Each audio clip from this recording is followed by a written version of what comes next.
I never imagined that coming home after 5 years away would feel like stepping into a storm I thought I'd outrun. College had been a clean escape, a comfortable bubble where I could pretend the dysfunction at home didn't exist. I stayed away from birthdays, holidays, even phone calls when I could. But now, the moment I walked through that familiar front door, I realized none of it had really gone anywhere. The tension, the unspoken resentments, the strange new dynamics, they'd just been waiting like embers beneath the surface. And in the center of it all was her. I first saw Clara at the family barbecue, casually elegant in a sleeveless black dress that caught the light as she stood near the pool, a wine glass in one hand, the other resting lightly on her hip. She looked nothing like what I expected my father's girlfriend to look like. More like someone out of a dream you forget until it comes back to you all at once. Always. Intoxicating in a way that made you want to look twice and then wonder why. "You must be Abby," she said, turning toward me with a smile that didn't quite reach her eyes. "Your dad talks about you all the time." Her voice was smooth, warm like honey but with a strange kind of precision, controlled like everything about her. I just nodded, unsure how to respond, already thrown off by the strange pull of her presence. Something in her gaze lingered a second too long.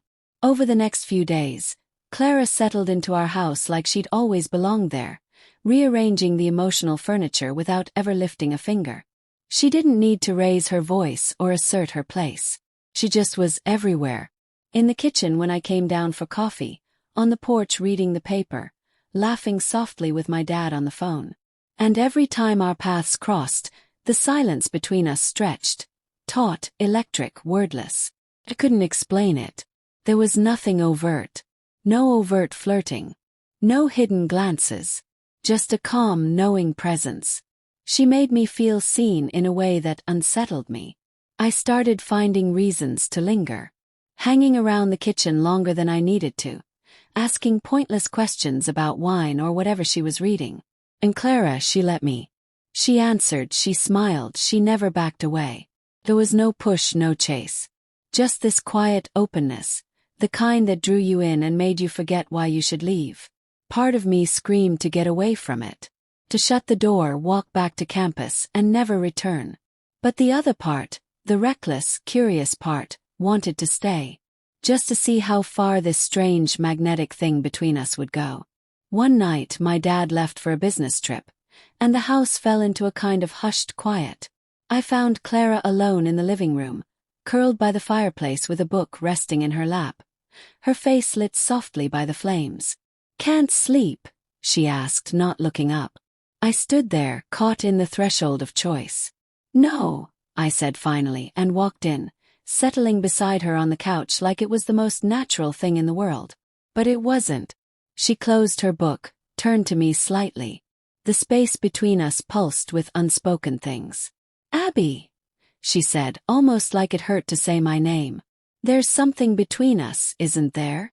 Her honesty hit like a bolt of lightning, stripping away the pretense I'd been clinging to. "Yes," I said before I could stop myself. My voice sounded like it belonged to someone else. Maybe I should have left. Maybe I should have said no, turned away, drawn a line. But I didn't. Her lips brushed mine, soft and uncertain at first. "Question." My answer came in the way I leaned into her, in the way her hand tangled into my hair as the kiss deepened. There was no resistance, just surrender, raw, quiet hunger. And for that one moment the world disappeared. It was just us, suspended in a fragile kind of euphoria. When it was over we didn't speak. Just sat there, breathless and aware of how close the edge had always been. After that night everything changed and yet nothing did. We didn't talk about what happened, but our bodies did.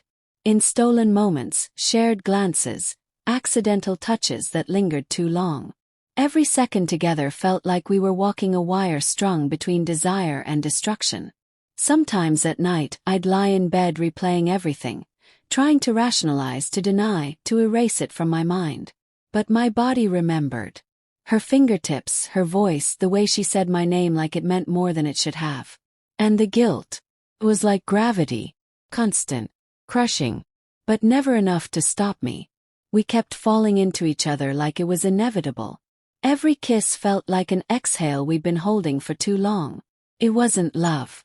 It wasn't even comfort. It was something darker, more addictive. Like a secret you know will destroy you but can't help but keep. "We have to stop," Clara whispered one night, after another dangerous kiss that left us breathless. "I know," I said, though I didn't believe myself.